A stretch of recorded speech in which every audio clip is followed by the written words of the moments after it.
Facebook, and we're also going to be recording this amazing event today. I want to share my excitement and my joy that is honestly keeping up a board, because I know a lot of you are sharing the anxieties of the world that we have going on right now, the anxiety, especially right now in the United States. Please take in all the joy that you can and cling on to it. I'm so happy that everybody can join us today. And be in presence with us and our great partners at the ADL. So let's get this going. I'm going to start us up by introducing my great mentor, Rabbi Shmuley Yanklowitz, who keeps my spirit going, right? Like every time I feel like, is this enough? Rabbi always is there to share some great Torah that keeps us alive and that keeps our hope going. And as a Jewish people, this is our essence, right? Our essence of hope of keeping going. So our great Rabbi Shmuley Yanklowitz is going to get us going. This is all made in partnership with our great organizations, Valley Beit Midrash, Arizona Jews for Justice, and our great Aryeh Tuchman that is mobilizing the Orthodox community around the United States. So without further ado, Rabbi, please take us away. Let's go ahead and get this event going. Thank you, Eddie, for all of your tireless activism and organizing.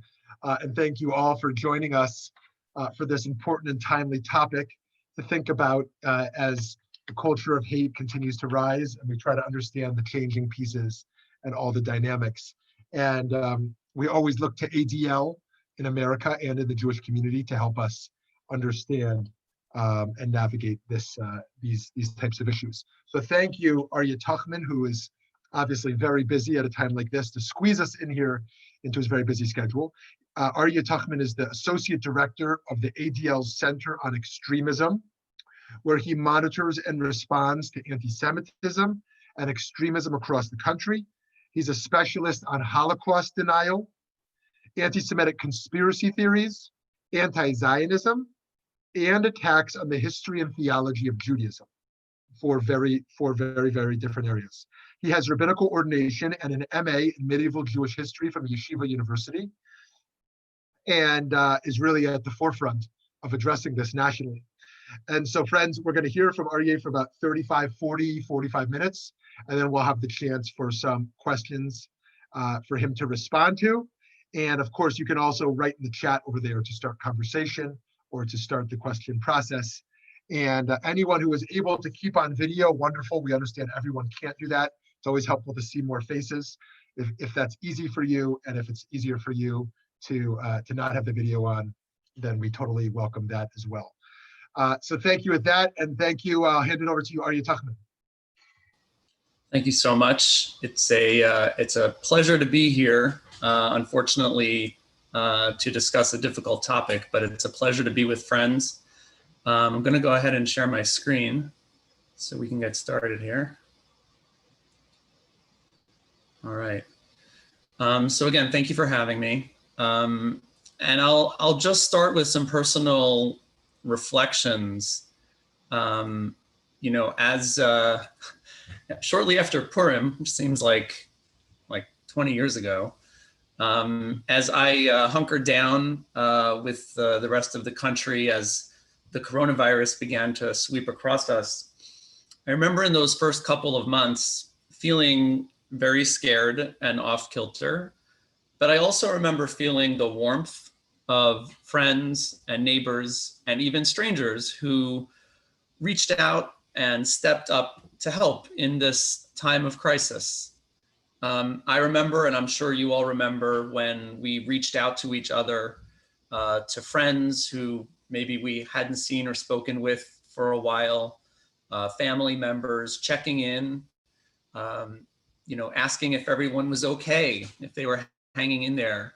And we read about the heroism of the first responders and the essential workers, and there was a sense of camaraderie, a sense that we all, both in our small communities and in our country, we're all in this together.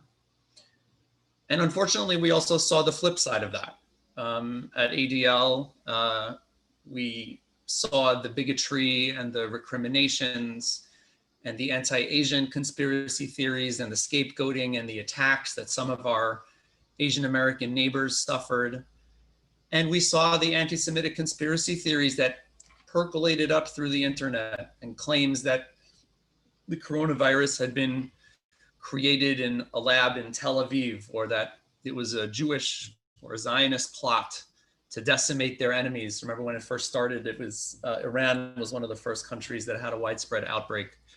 So there were people saying that it was a Jewish plot to decimate Iran, or perhaps to make money off of vaccines, that this was all some, Jewish effort to do that. And of course it raised, classic anti-Semitic themes, such as the well poisoning charge that we had in the Middle Ages, that Jews were poisoners and the spreaders of disease. So, it seems like so long ago, but it really wasn't. I remember having these very conflicting feelings. And I imagine that many of you had those as well. And those feelings, to be honest, and I'm sharing this among friends, and I guess over Facebook too, to whoever wants to watch. Those feelings for me have only gotten more extreme or radical since then. They've only become more intense, I should say. With the murder of George Floyd and the massive protests for Black Lives Matter, it really felt as if we were, as a nation, taking the next step on our path to racial progress and racial justice. And I remember speaking to friends and family members who tended to be more conservative on social issues, but who recognized that a travesty had occurred and that something called systemic racism was a real thing. And then that moment was of national unity, which lasted, I don't know, a week, was overtaken by the sort of overheated, hyper-partisan rhetoric of the election season. And some of those conservative friends that I have started conflating Black Lives Matter with that small number of looters that we saw during the protests. And suddenly Antifa became the boogeyman that was lurking around every corner. And the notion of systemic racism or systemic white supremacy in our country became controversial again. So we as Jews have a special relationship with injustice. We are charged with our holy mission of correcting it. We are also disproportionately the victims of it. And more than that, since in the United States, we are generally and admittedly stereotypically seen as an overwhelmingly white presenting community, even though we know that that's not true, some question or make us doubt our own experiences of bigotry or persecution, or downplay the importance or the impact of anti-Semitism. And anti-Semitism itself has become a political football, and Israel and Zionism have been brought into the controversy, and people on the right, they offered a chance for people on the right to condemn anyone who doesn't share their hawkish views on Israel as anti-Semites or self-hating Jews, and it's a chance for people on the left to condemn large numbers of Jews for whom Israel is an important part of their religious or social or cultural identities, to charge them as racists or Islamophobes, and to allege that our efforts to stand up for ourselves are themselves illegitimate because we use allegations of anti-Semitism to deflect attention from the more pressing civil rights concerns. So thank you for letting me get that off my chest for a second. Again, these are very complex feelings, and I want to own that, the complexity of the time in which we live, and recognize that that is the backdrop for the conversation we're going to have today. And again, in moments like this,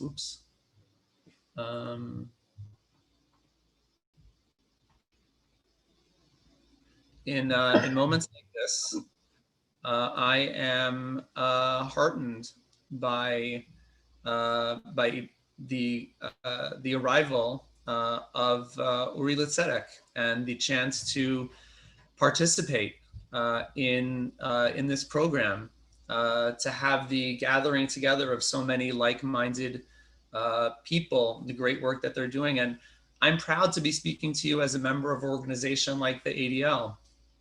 For over 100 years, 100 years ago, our founders put down in ADL's charter that our mission is to protect Jews and to secure justice and fair treatment to everyone. And maybe that was a very early form of wokeness in a way. It was a sort of awareness that protection for one community requires the protection of everyone, perhaps even in an intersectional manner.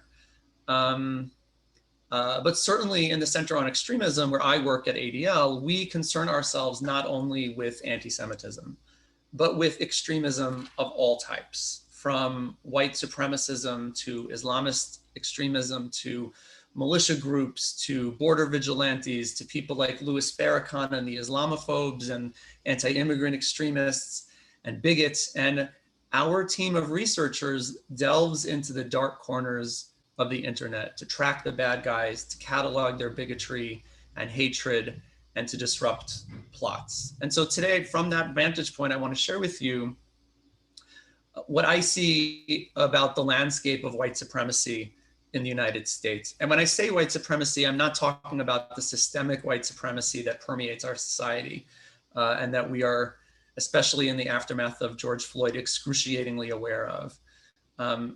That type of white supremacy is endemic. Sometimes it's subtle, sometimes it's not, but honestly, it's not my area of expertise. I'm going to be talking about the hardcore white supremacy, the neo-Nazis and the Klansmen and the David Dukes and the Richard Spencers, and the people who showed up at Charlottesville who chanted, "Jews will not replace us." And I want to reflect with you, what is the impact of these people on the United States and what is their impact on Jews?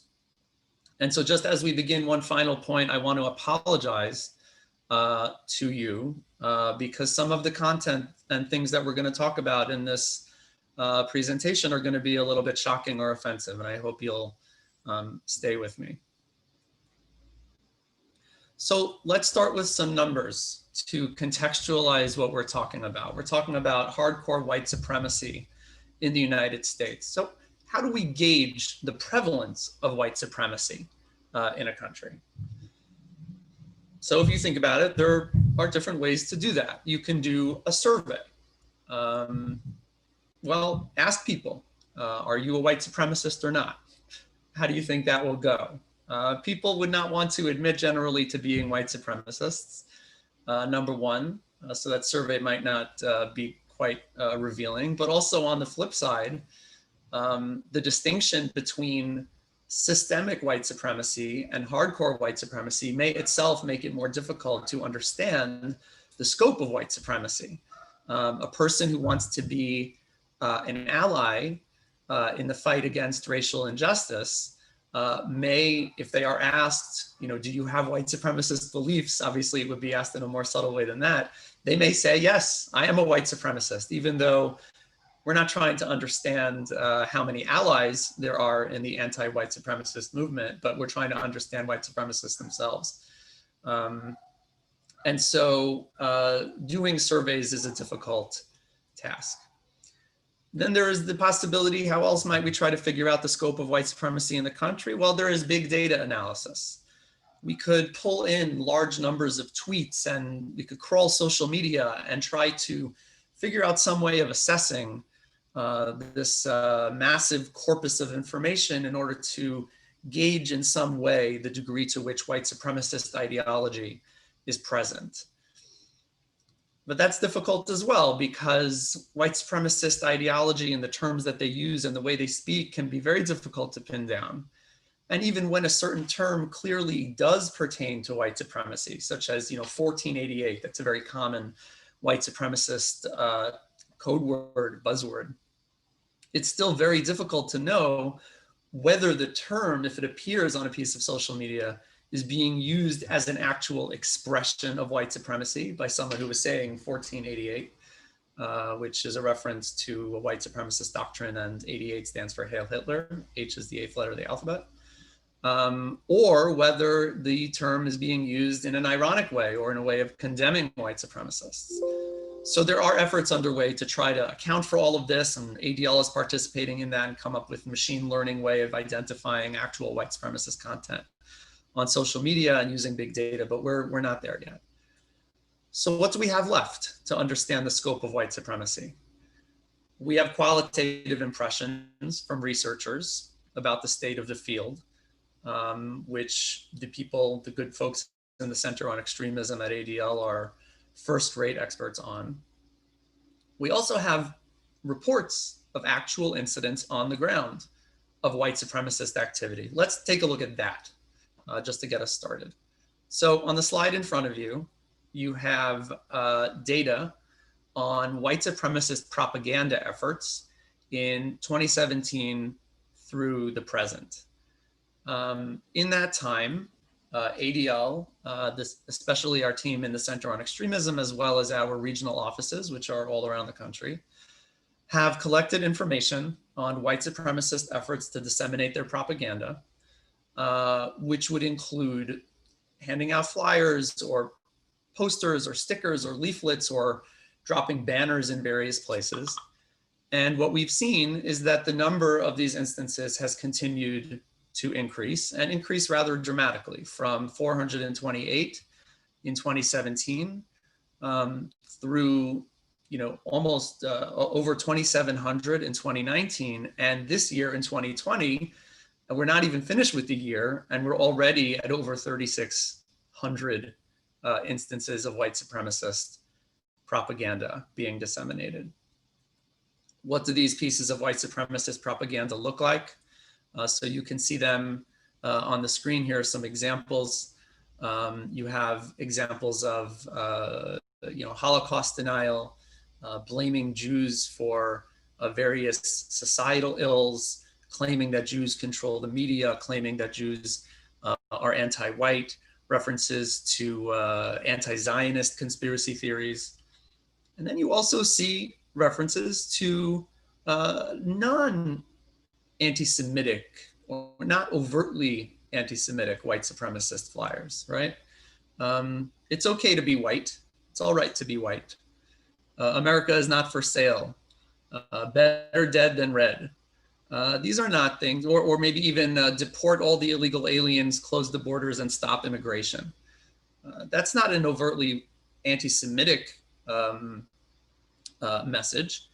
And perhaps, that last one about closing the borders and stopping immigration, people might think that, especially in the context of the coronavirus, that may not even be a white supremacist message.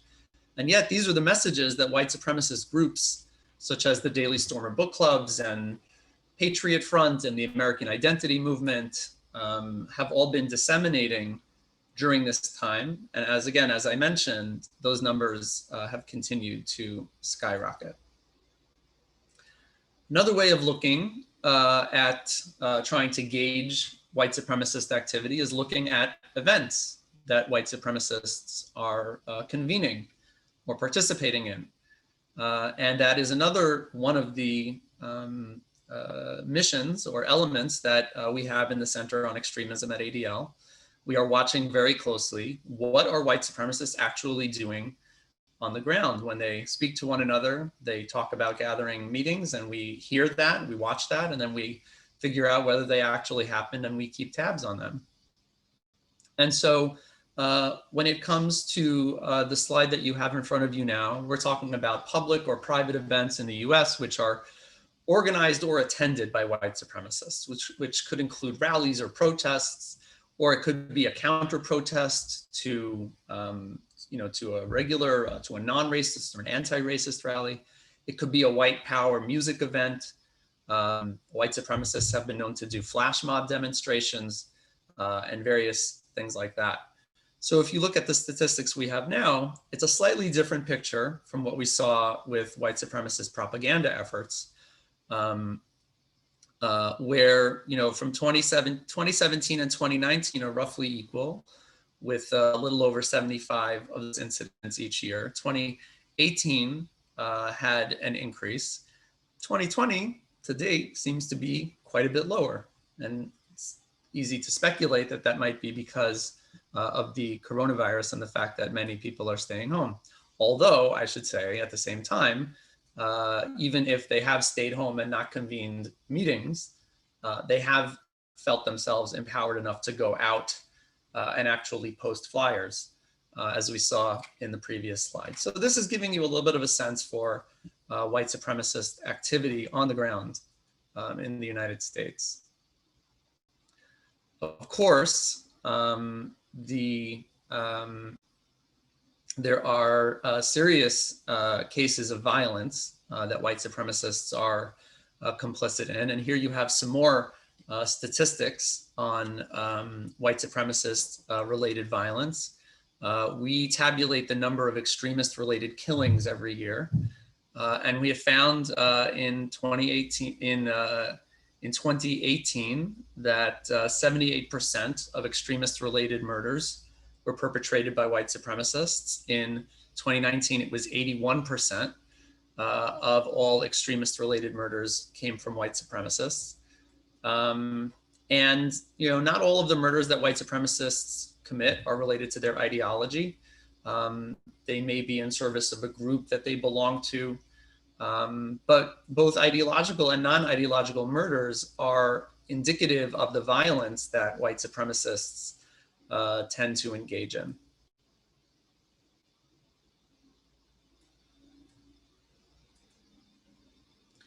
So how does this affect Jews?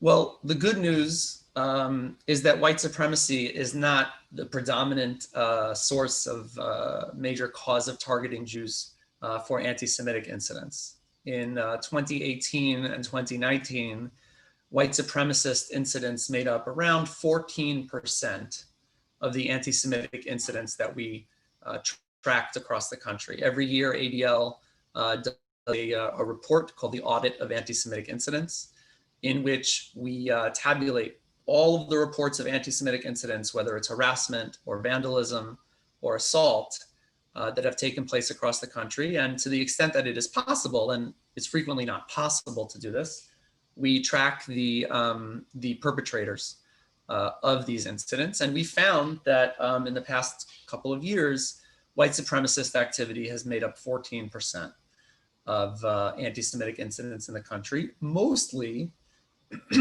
mostly in the form of harassment, meaning, and especially in the form of flyers and robocalls and other phone calls to, near Jewish institutions, in which they express anti-Semitic ideas or rhetoric. However, as you also see on the screen in front of you, violence by white supremacists poses a definite danger to Jews in the form of mass shootings. And so, of course, we have 2 years ago, right around now, the Tree of Life synagogue attack in Pittsburgh, when Robert Bowers allegedly entered the synagogue yelling, "All Jews must die," and he opened fire. The death toll was significant. He had a profile on Gab, which is a social media site that is frequented by right-wing extremists, which showcases the virulence of his anti-Semitism. And his anti-Semitism was frequently combined with white supremacist ideology. So Jews are the children of Satan, filthy and evil Jews, stop the kikes. But it also included overt white supremacist slogans such as diversity means chasing down the last white person. And, one of the last posts before the shooting, he criticized HIAS, the Hebrew Immigrant Aid Society, which has been instrumental in providing aid to refugees. He echoes anti-immigrant language about hordes of, murderous invaders. He says, HIAS likes to bring invaders in that kill our people and that I can't stand by, he says, and watch my people get slaughtered. A month before that shooting, Bowers posted his threat against Jews. He said, I want to put out a PSA that the Goyim know. This is becoming obvious, and that eventually it will not be safe here for you, meaning Jews. And he was giving them a warning. He also posted terms like 1488 on Gab and various other white supremacist ideas. So this was Robert Bauer's notorious white supremacist, whose white supremacist ideology was intimately connected with his anti-Semitism. And it was an example of how deadly this can be in the form of a mass shooting.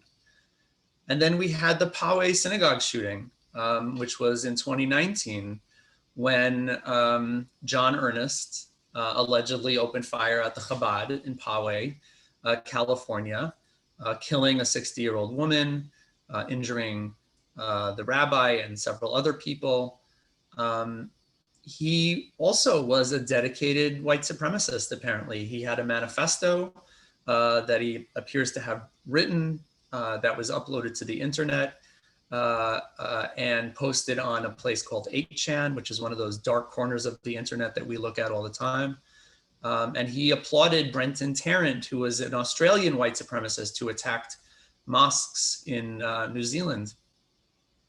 And Ernest's manifesto included radical Islamophobic language, extreme anti-Semitism, and various other highly offensive, concepts. White supremacy, and I think what this underscores is that white supremacists target people of color. They target immigrants. They target the LGBTQ community. When it comes to violence against religious faith, they target Jews. They target Muslims. And so these are all things that we need to recognize about the nature of white supremacy in the United States. So, step back. White supremacist propaganda activities are skyrocketing. Their actual on-the-ground events are declining. Their incidents of harassment against Jews are roughly holding steady, and they are a serious threat when it comes to mass violence. Here's my concern in addition to all of that. There has been an explosion of white supremacist content on social media. In the olden days, if you wanted to know what was a white supremacist thinking or doing, you had to track them back to their lairs. Look into their, the leaflet, mimeograph leaflet that they were running off in their basement that they were sending out to their small number of subscribers. And ADL was able to obtain some of that information. And because that was the method that they used to share their ideology, they had an inherently limited reach. But today, they are everywhere. They don't need to crank out those manifestos or conspiracy theories anymore. They are all over the internet. They are all over all the major social media platforms. We have found YouTube channels with the white supremacist orientation that have hundreds of thousands of views. We have found Facebook groups with a white supremacist orientation that have thousands of members. And although we go after them in the ADL, we speak to the social media companies, and very often they are responsive, although not always, and they are taken down. Often they are taken down. That creates a whole other problem where white supremacists, if they are deplatformed from YouTube or from Facebook, they may go to other parts of the internet where they have less accountability, where they have more anonymity, where it's more difficult to follow them and name them and shame them for their views. They will go to a place like BitChute for videos. They will go to a place like Gab to replace Facebook or Twitter. Other places on the dark web, or places like 4chan or 8chan, or even more obscure specialist extremist forums. And in the Center on Extremism, we follow them into these dark places where their bile and hatred go unchecked. And another element that I just want to mention is this there's a two-edged sword for the deplatforming of them from mainstream platforms, which is that although by removing them from a mainstream platform, you are preventing non-extremists from potentially finding them, right? You're not going to chance upon a white supremacist video on YouTube once that video has been removed from YouTube. But the people who are already interested in this white supremacist content that appeared on YouTube, they may follow that white supremacist creator over to BitChute or over to Gab, to places where it is the level of rhetoric and radicalization has just exponentially increased. So it's a real challenge in dealing with white supremacist content on social media. And we have seen an explosion of it. We may be able to, we're playing a little bit of a game of whack-a-mole where we are able to get them off of one platform and they will appear on another platform. So again, what have we seen so far? White supremacists are increasingly active in the real world. The number of attacks on Jews in the white supremacist threat is relatively small, but when they do attack Jews, they can be quite deadly. There is a game of whack-a-mole going on when it comes to white supremacist content on social media. Let's go deeper though. There are things about the world today which make it particularly vulnerable to white supremacists and their ideology. One is the growth of meme culture, where edginess and being sort of having a borderline offensive type of humor or trolling has thrived and has become acceptable for many people. White supremacists recognize this. What you see on the screen in front of you are excerpts from a style guide that was leaked to a journalist back in 2018 from a style guide for an anti-Semitic white supremacist website called the Daily Stormer. It was founded as a neo-Nazi site. Originally, its founder, Andrew Anglin, was a 9/11 truther who was influenced by conspiracy theorists like Alex Jones of InfoWars, and he participated in various places, those dark places on the internet like 4chan. But then he created the Daily Stormer and was part of the alt-right movement. And what we saw in this style guide that was leaked is the idea that he and his writers are very savvy. They have a very savvy approach to dealing with the issue of hate on the internet. And I think it speaks to the attitude that they have towards social media today. He says, when using a racial slur, you should make it as like a half joke. You should always hijack existing cultural memes whenever you can, so that the memes that you are creating should be accessible and interesting to people. And then he says, the tone of the site should be light and funny, and to the unindoctrinated, it should not be clear whether we are actually joking or not. And he's very honest. He says, this is obviously a ploy, it should say. And I actually do want to gas the kikes, if you'll forgive me for saying that. So this is the style guide from Daily Stormer.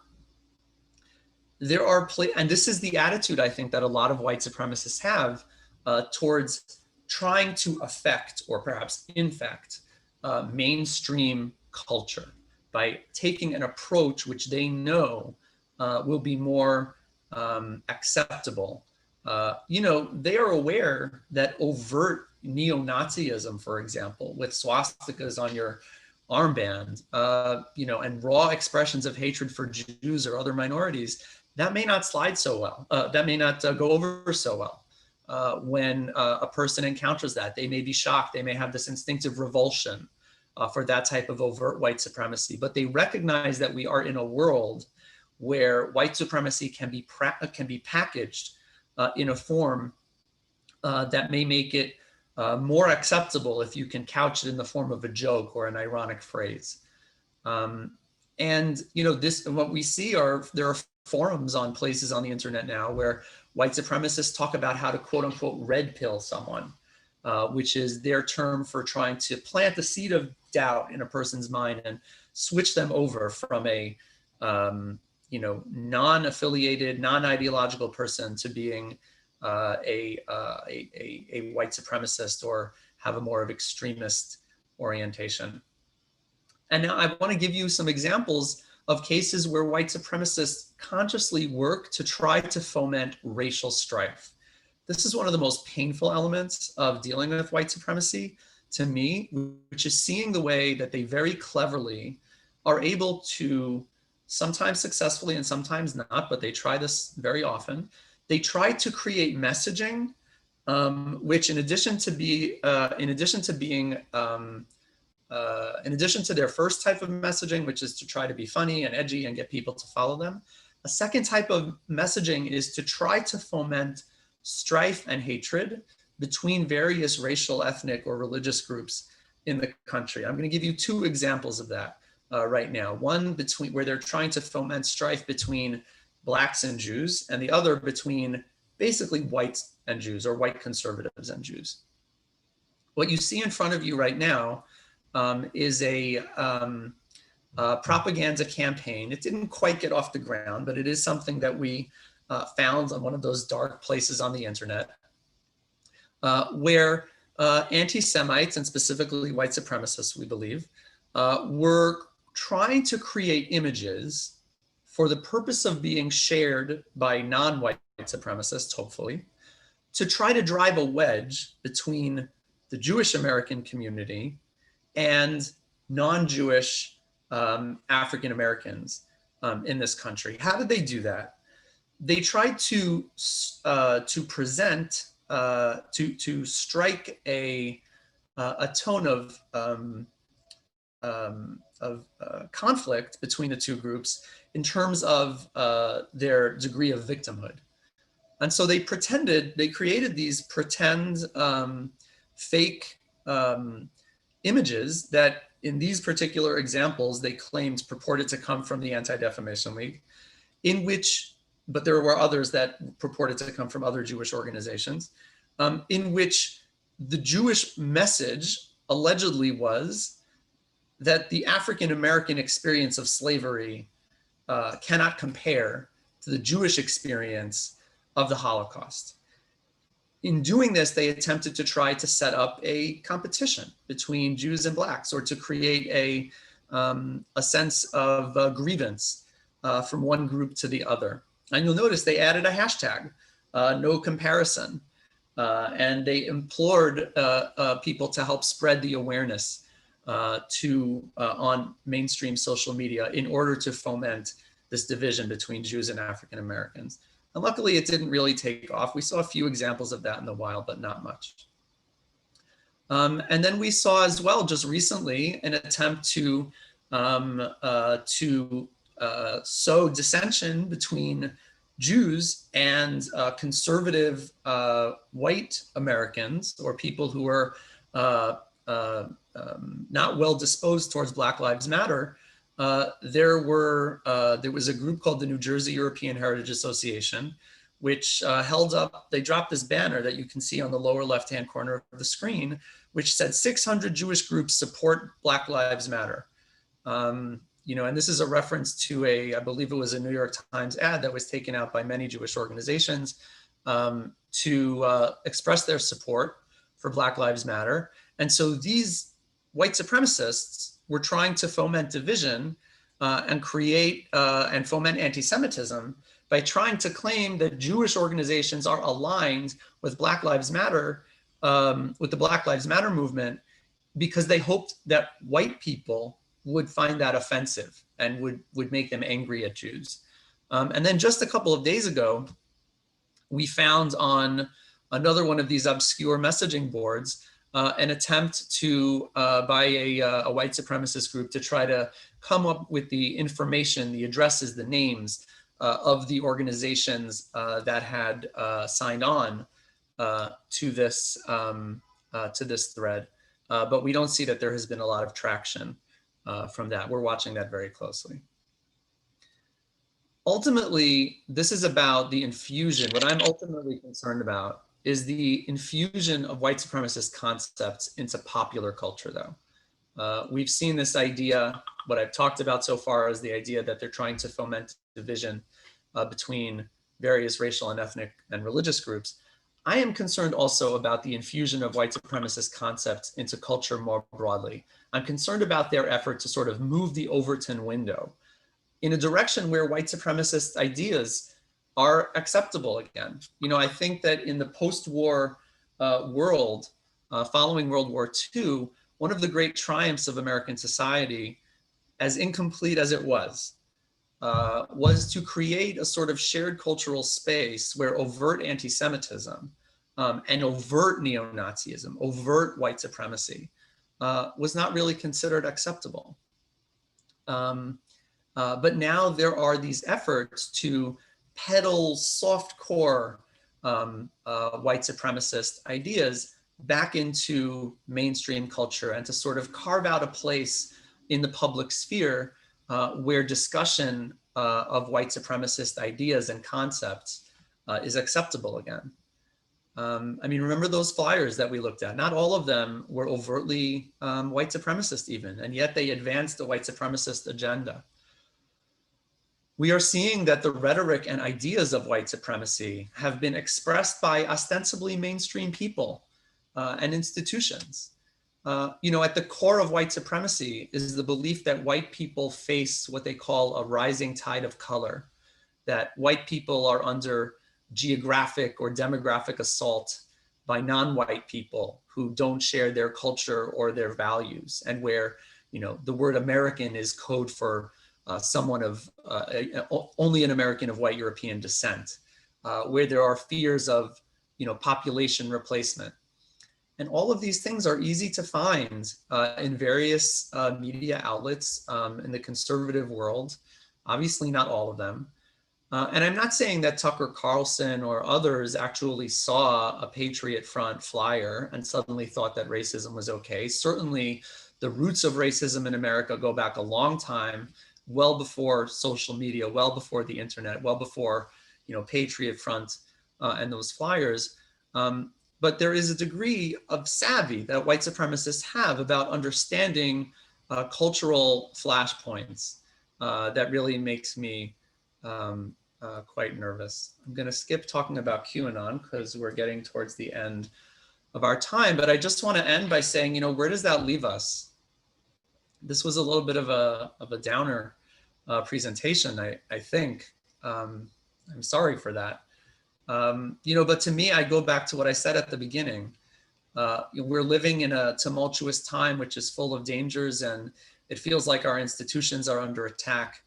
And white supremacy, both of the systemic variety, which I haven't spoken about, and of the hardcore variety, seem to have a remarkable hold on our country. And Jews are targets, and there are legitimate fears that we may have. But as I said as I alluded to at the beginning, I think that, you know, we all on this call, we know how to deal with this, with the commitment to justice that comes from our Jewish tradition, and with confidence. You know, I was just thinking the other day that, you know, we are described in the Torah as an Am Kashay Oref, a stiff-necked people. And in certain ways, that's actually a good thing. You know, our commitment to fighting for justice, you know, that is part of the mission of both Aryeh Tuchman and ADL, is kind of, it benefits from the fact that we are committed and we will not waver and we will not falter. That goes for our opposition to white supremacy, and it goes for our opposition to all the other forms of racism and bigotry that exist in our country and around the world. And so I'm heartened by the gathering that we all have here today. Thank you for this opportunity to be able to speak with you and share some of these thoughts. And as time allows, I'm happy to answer any questions. Yes, thank you so much. That was such a great presentation. And I know you said even though it was a downer, I think it's also important for us to know what our opposition is and to fully understand where the root of hate comes from, right? So now we're going to move on to our Q&A section of this. Please go ahead and type or unmute yourself and ask questions. We're going to start with the question that that Barbara Lukowitz asked. One question to consider is at the end of the presentation is, how is the ADL working with the Asian community to combat prejudice promulgated by calling COVID the Chinese virus? And how can we educate others against that hate? The white supremacists attacked Asians and Latinos and Blacks in addition to Jews. Absolutely. As I said at the beginning, the anti-Asian rhetoric and actions that we saw when COVID began, including you know, statements by the president, when he called it, Kung flu, or maybe he didn't say that, the China virus. We saw other people calling it Kung flu. People, disseminating cartoons about bat soup, making fun of, Asians and Asian Americans, and vandalizing their, Asian American restaurants and harassing them on the subway. ADL actually kept a tracker on its website of anti-Asian incidents that had a connection to the coronavirus, and we have had extensive conversations with leaders in the AAPI community to share with them some of our expertise and to offer them the resources that we can in order to assist them with this fight. We have spoken out against this type of anti-Asian rhetoric, and we will continue to do so. Thank you. The next question is from Rabbi Shmuley, and he asks, Aryeh, are there cases where President Trump has supported white supremacist extremists rare and very limited? The cases where we all point to, like a few retweets, good guys on both sides, and quote on Proud Boys stand by, are very consistent with are they very consistent countless times? And how many times and how forcefully has he denounced white supremacy, as many of his followers suggest?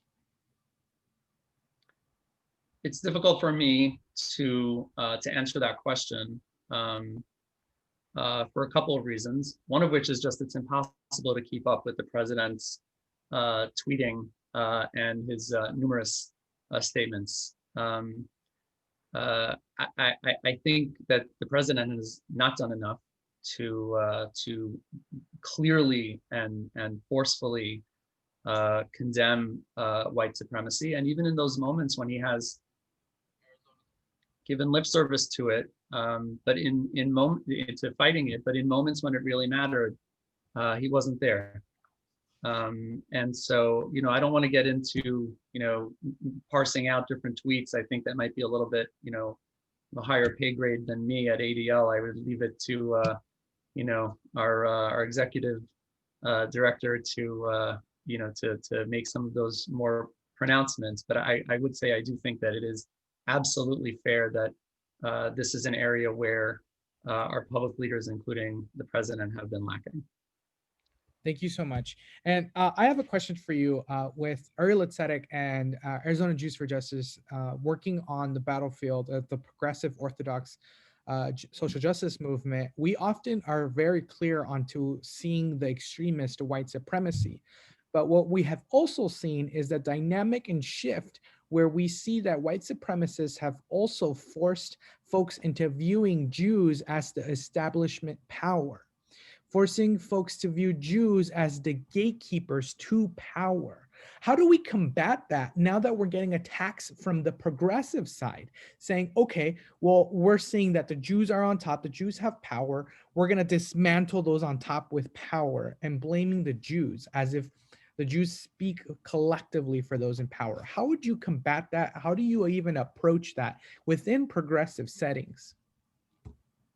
Yeah, I mean, the challenge of dealing with anti-Semitism, especially when it comes in progressive spaces, is quite different from the challenge of anti-Semitism that appears on the right, and especially in white supremacist spaces. It's dramatically different.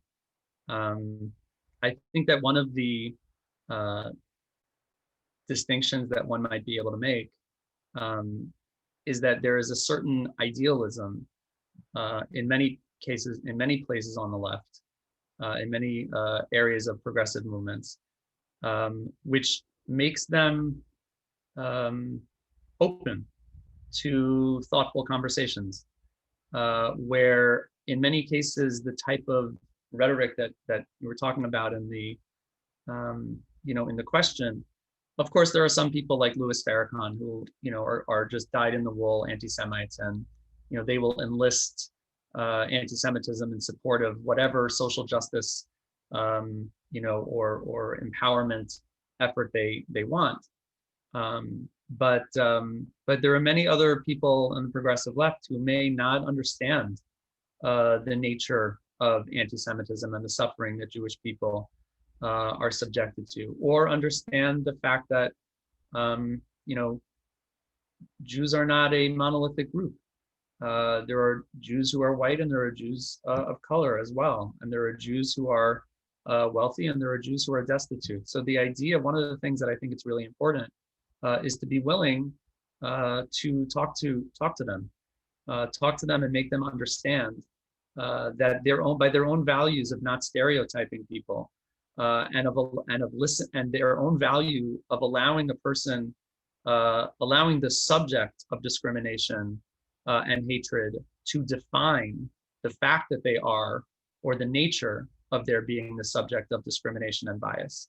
That value of the progressive left in itself is a mechanism by which we can try to, open hearts and minds among those who may be ignorant or may be caught up in a sort of simplistic approach to the power structure that doesn't really account for the varieties of the Jewish experience in the United States and elsewhere. Thank you so much for such a great answer. And I know that was a very hard question to try to simplify. We're going to go ahead and open it, folks. Again, please unmute yourself if you want to go ahead and ask a question, or type it in the chat option on here. Please feel free to go ahead and ask your questions right now. It's a great time and to ask questions on how we can mobilize some clarification questions. Please don't be shy.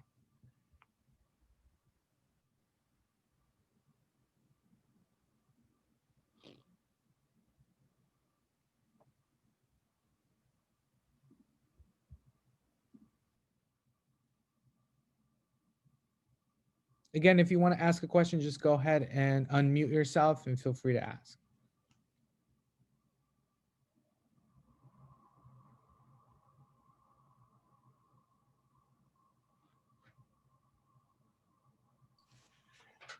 I'll ask one. Do you think things will change much after the election? That is, when Biden wins. So first of all, ADL is a 501c3, and we are not endorsing any candidate or any political race. So I just want to make that very clear. In case it wasn't clear in my previous answer as well, just have that applied, a little disclaimer. I think that no matter who wins the election, our work is cut out for us.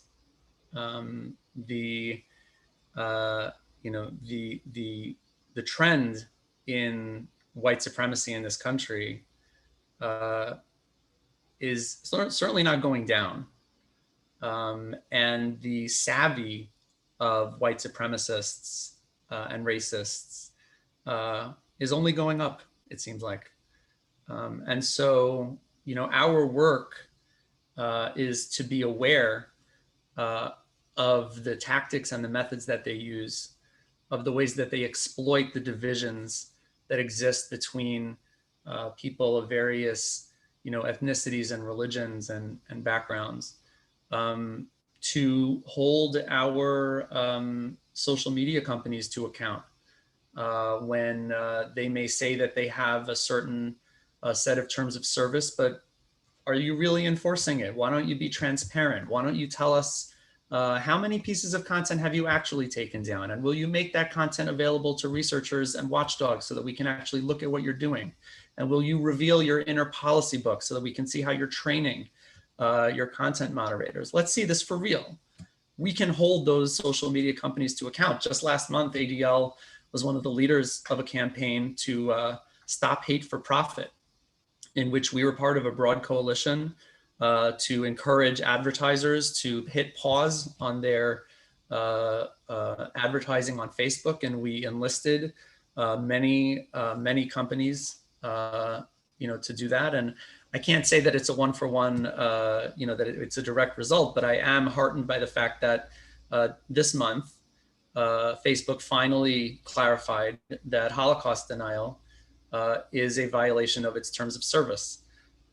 It's shocking that it took so long. How long has Facebook been in existence? And finally, they understood that Holocaust denial is an anti-Semitic conspiracy theory, claiming that we invented tales of our own destruction and were able to pull it off over the entire world so that we could get money. I mean, what is that if not a global anti-Semitic conspiracy theory? Why did it take so long? we need to continue to hold social media companies to account, and we need to hold ourselves to account. When we see a piece of clickbait or a piece of information, especially if it's that speaks to divisions between people, especially if it speaks to a side that we believe in, that's where we have to be most careful before we share that and circulate it further. So whoever wins the election, I think the work that we all have is cut out for us. And I know the work of Aryeh Tuchman that you all will continue in your best efforts to, to make the world into the change that we want to see. Beautiful, beautiful. And I want to finish off because I love asking hard, uncomfortable questions. Where do we go from here where we see that our neighbors may not inadvertently be racist, but they are okay with the racism that is around them? They have been okay with what they see. That hasn't shifted them, right? How do we come back after any sort of election or after any sort of administration changes or doesn't change?